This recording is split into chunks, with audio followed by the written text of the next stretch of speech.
Hello, everyone listening on Spotify and watching on YouTube. It's another episode of Behind the Broker today. Um, just so you don't, if you don't know, if you haven't listened to this before, Behind the Broker is a series we're doing on people, funnily enough, who work behind the brokers. So kind of ancillary products to mortgage brokers and IFAs, etc. So today I've got Joe Testouri on. From Bespoke Brand Developers, who deals with lead generation. I thought we were really interested in getting him on because we've had some good brokers on that have talked about lead gen. So it'd be nice to see from the other side, and we can find out a little bit more about the successes that people have from it and the downfalls of it, and we'll kind of go from there. So thanks for joining us, Joe. I appreciate you having me, Marcus. Thank you. No problem. So just talk to me about the journey to how you've got to this lead gen side now. Tell me about the journey that you took to get here. Absolutely. So a couple of years ago, I was working in the city. I was working at Ebury Partners, and I was in the finance division, or essentially sales, being out there selling finance products. So I saw what the back end of that business was doing, and a couple of years ago, they were sold on to Santander for around £350 million, which was fascinating because for Nice. the fantastic opportunities that the business had and what they were doing so well, there were so many shortcomings, and maybe I'm exposing them too much. However, it was perplexing that a company of that size was so good at generating leads and they focused so much on outbound systems, the back end wasn't taken care of. So while I was there, I was working on Bespoke Brand Developers, and it was a business that I started while I was at university. So I was at Ebury for some time, and then I went on, worked at Credit Suisse, which was a completely different story, very interesting.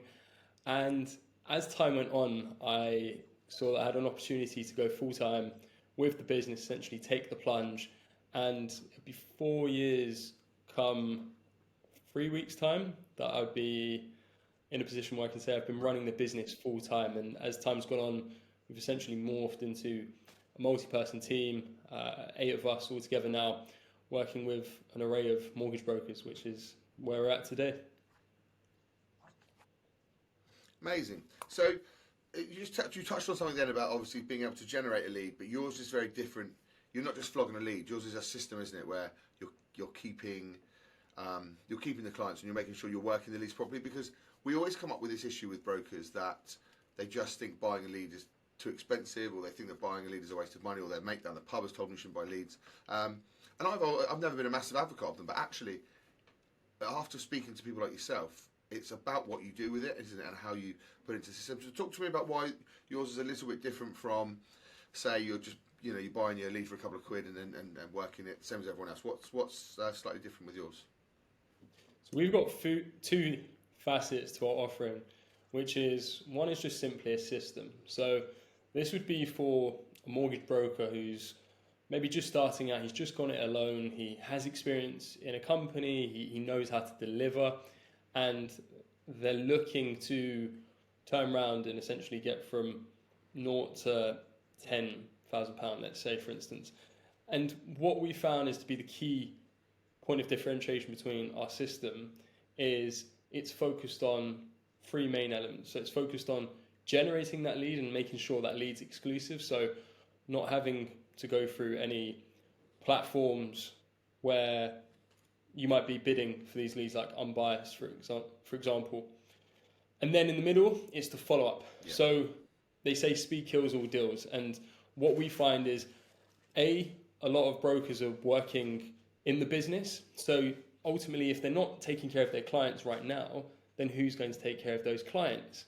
And what our system focuses on is the speed. So making sure we're getting back to clients in a clear, quick, coherent manner.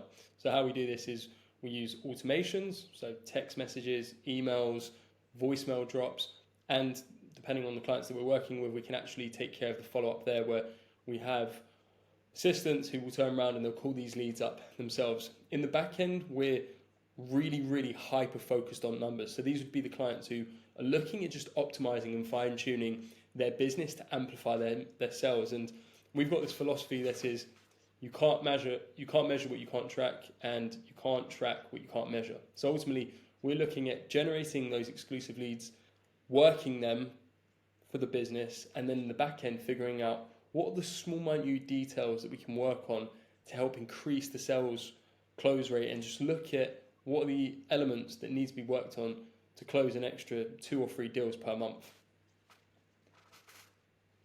Yeah.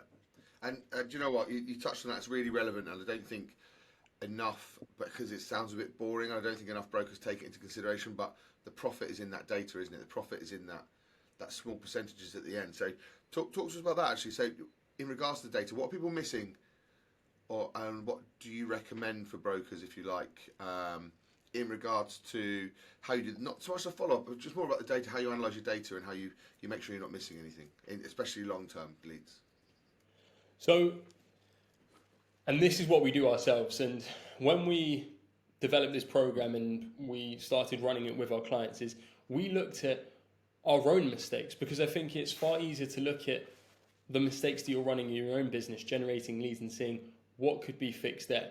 So with myself and our sales team, every Monday, 8:30, we jump on a call, we go through our numbers, and we branch out our funnel. So we have Excel sheets, or Google Sheets is our favorite, and we work out the top of funnel numbers all the way down to the bottom of funnel. So these would be looking at numbers such as first amount of new leads that were brought into our funnel. So let's just talk about that. We won't talk about what we do on working and nurturing older leads, but we'd look at how many new leads were brought into the funnel that week, and how many of them have turned into a first conversation, how many of them have turned into a second conversation.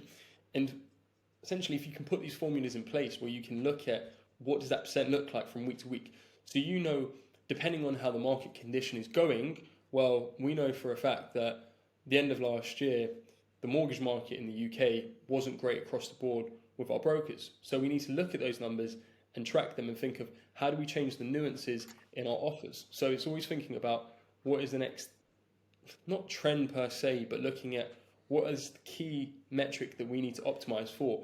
Because ultimately, if the top of funnel lead count is dropping, well, we want to target more of our efforts towards generating more leads. So instead of possibly using an offer which would be a call, but we might brand this as a no key, no fee call, for instance, is one that we use with 1 or 2 clients. So essentially, how I think of it is, you've got a Cadbury's chocolate bar, and instead of giving people a Cadbury's chocolate bar, you wrap it up in a lint foil just because it looks sexier, so to speak.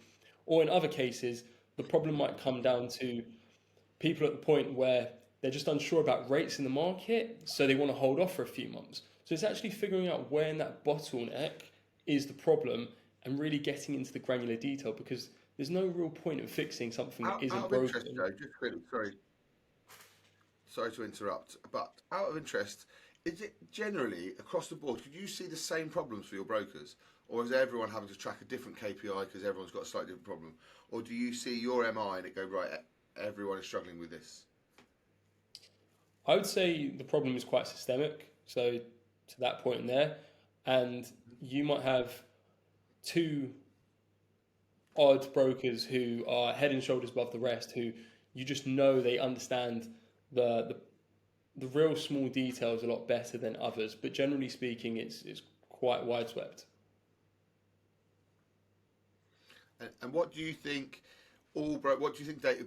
What data should brokers be tracking without question? What should be the most important metrics that they should be tracking? Do you think, especially on leads that aren't selling straight away? Because I know I keep banging on about it, but I want to get across the point that if you're not selling something straight away, there's a very good chance that person is a future customer, and I don't think people treat it properly. That's why they don't utilise their leads. So what do you think the metrics are that people should be really tracking? So whether a broker is running paid ads or they've got partnerships in place where they're getting referred by accountants or financial advisors, what we really look for is the cost per acquisition. So that's what we look at to determine how profitable that lead is. For instance, if a broker is to look at a first-time buyer and they're turning around and that deal's worth £2,000 for them, well, depending on the cost within the business, how much does it cost for you to fill on that deal? And ultimately, quite a lot of the time, it's time, that's the cost. So how much do you charge per hour, or how much do you work out your per hour basis is, and then how much is it costing you to acquire that deal or that client, so to speak. So it's reverse engineering and figuring out that, because what we find is we'll have some clients that are generating leads for £20 a lead, but if for every 100 leads they generate, they get 20 meetings and they can close 5 deals, well, that might not be worth it to them, whereas they can generate less leads from the same amount of budget, they close more deals, and it's that cost of acquisition is one of the key metrics we look at across the board. And but obviously that's going to that is also going to be affected by the ability to convert. I mean, because we can't assume that all brokers are built the same. You know, clearly some are going to convert better than others. So I suppose, like you said, then though, it's a cost per acquisition for everyone individually. Yeah, and that's the thing, and that's the beauty that we have is because we're working with numerous brokers and we can see certain nuances, we can essentially, not still, but we can take snippets of what they're doing really well and think, well, how could this be applied for a mortgage broker based in Glasgow to one that's working down in London, and figuring out what are the key subtleties, because it's sort of a butterfly effect. It's making one small change now, well, there's a lag effect. And that's kind of the point which you made. Someone might not be ready to buy their property now, or they're just essentially rate shopping. So they're in a position where it's not now, but it's having that pattern of being the first person who's front of mind. And just a lot of it does come down to speed. So how quickly you're responding to those leads and what you're following up with. If you're following up with information as opposed to, hey, just calling to check in, well, people know the difference. Yeah, absolutely. So what would you recommend? So if you are like a 1-2 man band and they're struggling for leads, how do you start the process with them? What's your kind of recommendations? Do you go through their business as a whole, or is it quite generic at the beginning? Just trying to drum up some business for them. Talk to me about that. I think the key metric that a 1 or 2 man band's looking at is essentially growth. So reverse engineering and thinking of where do they want to get to in the next 12 months, and what adversity would they look to face in between before they look to say something isn't working, because I think that's a real test of relationship. Not everything goes 100% to plan, but what we would look to do with them is essentially build up slowly. So figure out what is a fair capacity of leads that they could handle per month. So that could be an extra 30 new leads per month, which might result in 5 to 10 meetings. And then working out, okay, if you had 5 to 10 meetings with prospective clients and getting those deals across the line, what would be, and this is completely different, cold traffic compared to referral-based traffic is completely different. Yeah. The way how you approach those leads is going to have to come from a completely different angle.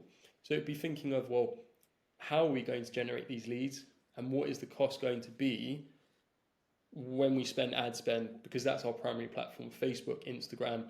What are we comfortable spending, and how long are we comfortable essentially putting money into that system to build up and get there? And then ultimately it comes down to looking after those leads and following up would be what we focus on. Do you have to do quite a bit of managing of expectations in regards to how much money you have to put in? Because I think people would, they want to test something with a fiver and see if they can make a tenner, but lead gen is not like that, is it? You have to drive traffic. You have to spend quite a bit, or to test stuff is relatively costly. Yeah, for sure. And like we've been criminal into doing that before, where we've had offers where we focused on generating X amount of leads in the first month, which overall we could have done better with that client if we said, hey, look, we can do that, but the first month is a lot to do with testing. And testing is a bit of a buzzword that's used in marketing, because it's essentially saying, hey, give us some time to build up what we're doing. And ultimately, the way how I think of things is a snowball effect. So if each month we're generating, just say 20 leads per month, well, if that can compound, within 6 months, we've got 120 leads.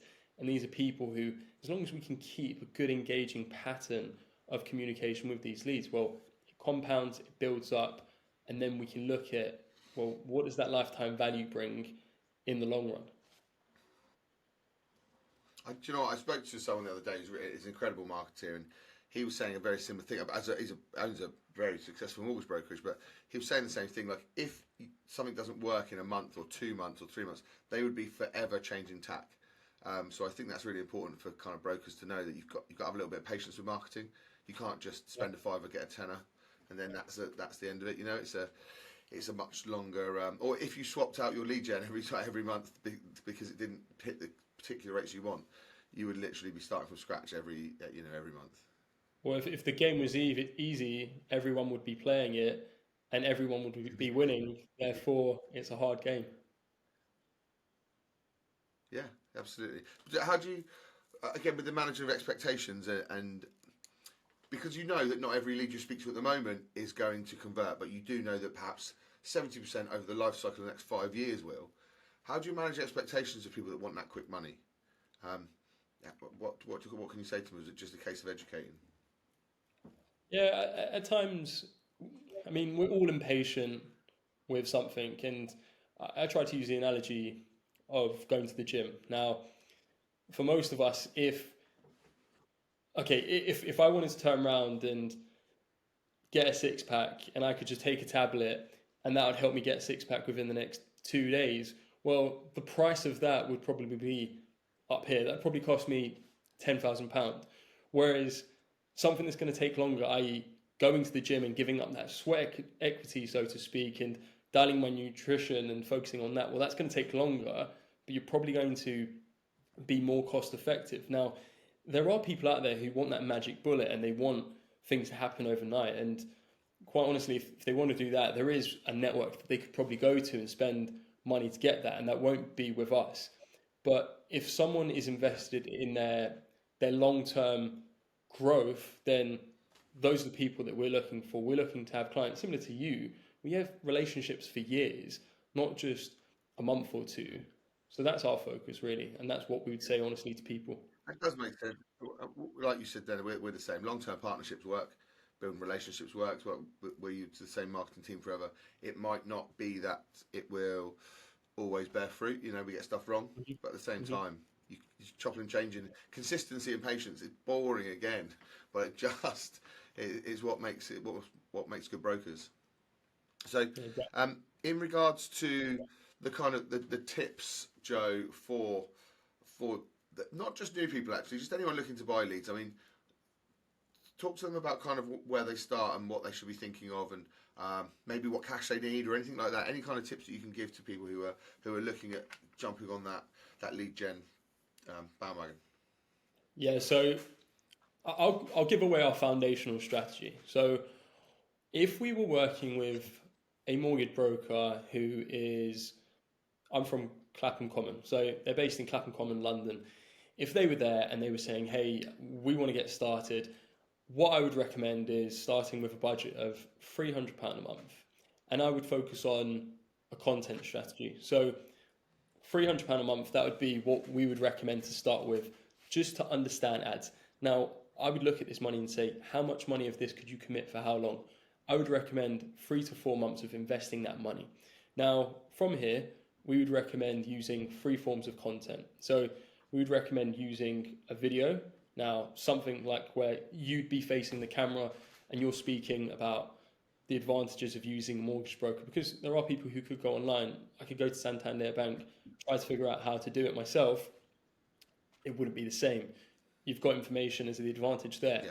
You would use 2 different graphics. So one would be a client testimonial and one would be an informative piece, which might just have a family walking their dog down the local common, and it's trying to be emotive. So using those creatives, running that just for leads. So generating those leads, and all you'd want to look for is someone's name, email, phone number. Not to elongate the process, not to look for, are you looking to buy in the next 3 months, or what's your household income, or questions like that, what's the mortgage value? Just getting really granular and focusing on volume. Yeah. So a lot of people have the debate between quality versus quantity, and I would actually, which is quite contrarian, say that quantity is better than quality because you learn more. The more people you speak to, the more market feedback you get.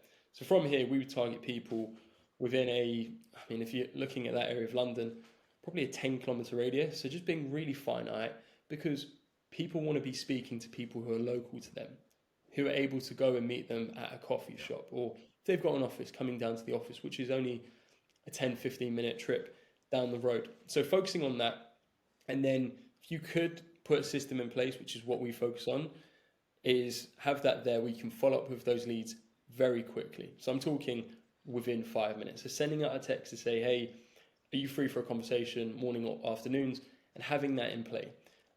Having your team as well there. Speed is of the essence when it comes down to chasing up these leads, because they're probably going to be out there speaking to other mortgage brokers. So looking at that, that would be what we'd look at. A £300 budget per month, which works out to £10 a day.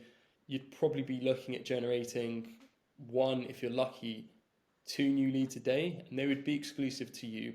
These would be people who are receptive and are probably looking for a mortgage broker in the market, and you can target people based on certain interests such as housing on, say, platforms like Facebook or Meta as it's now called, and then targeting them like that and making sure you're looking after those people who go through your funnel and they're not there to buy right now. Got you.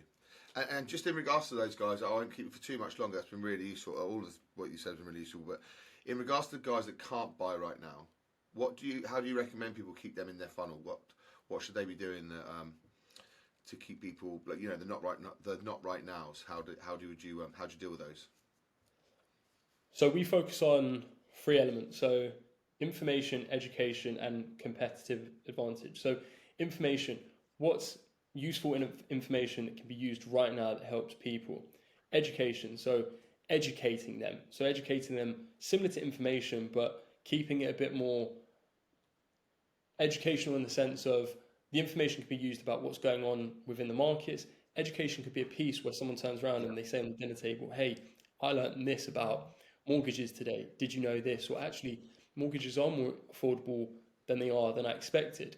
You can use this through personalized content. So what we've done really well with some clients, and we've seen some clients explode on platforms like TikTok and Instagram, is by just answering bare basic questions. And you can do this by going on Google and searching questions such as mortgage brokers London, or saying how do I find the right mortgage broker for me, and then just going through Google, seeing a list of the key asked questions. And the last part is competitive advantage, and that's something we try to echo amongst with all of our clients, is what really makes you different from your competitors. Now, ultimately, mortgages is quite a commoditized business, but you can anchor on competitive advantages or unfair advantages within the business. For instance, using workshops, that could be one where you look to educate people in a mass audience, or a newsletter, for example, giving people that first point of anchored information and just having a personal brand behind yourself. And I see a few guys who do this really, really well, and I can see why people magnetize towards themselves. So that's what the focus would be for us. That does make sense as well. And about the competitive advantage side of things, I had a conversation with lots of new startups yesterday for a network, and we were saying the same thing, in that your products are the same. So you've got to find a way of getting yourself, putting your head above the parapet, because 1-2 million don't have exclusive products. It's just the nature of the beast. You don't. So you've got to really think about your marketing. And again, said to them, you're a marketing company that sells mortgages. You've got to think of yourself as that, because otherwise you're just another broker on the internet that someone's asking about rates. So it's interesting, actually. That's really to keep yourself in front of them is a really poignant point. Yeah, definitely. And I think to what you've said to the core, it doesn't matter if you're using the services of an agency or not. Every business needs to market themselves, and we need to think of what are the elements and facets of ourselves that can stand out. I mean, you mentioned to me, Marcus, about your story, and that could straight away be used as an unfair advantage, as a competitive advantage, and it could also be easily, like what we mentioned, is if someone lives in a local area, if they have local market area knowledge, or I don't know, they sponsor a local restaurant or their rugby team, for example, that could be a way of just saying, hey, we focus on the community. We're a community first mortgage brokerage that's based in here, and we've been here for so long, or we're family led. These are all things that can drive emotion between the ideal client and them.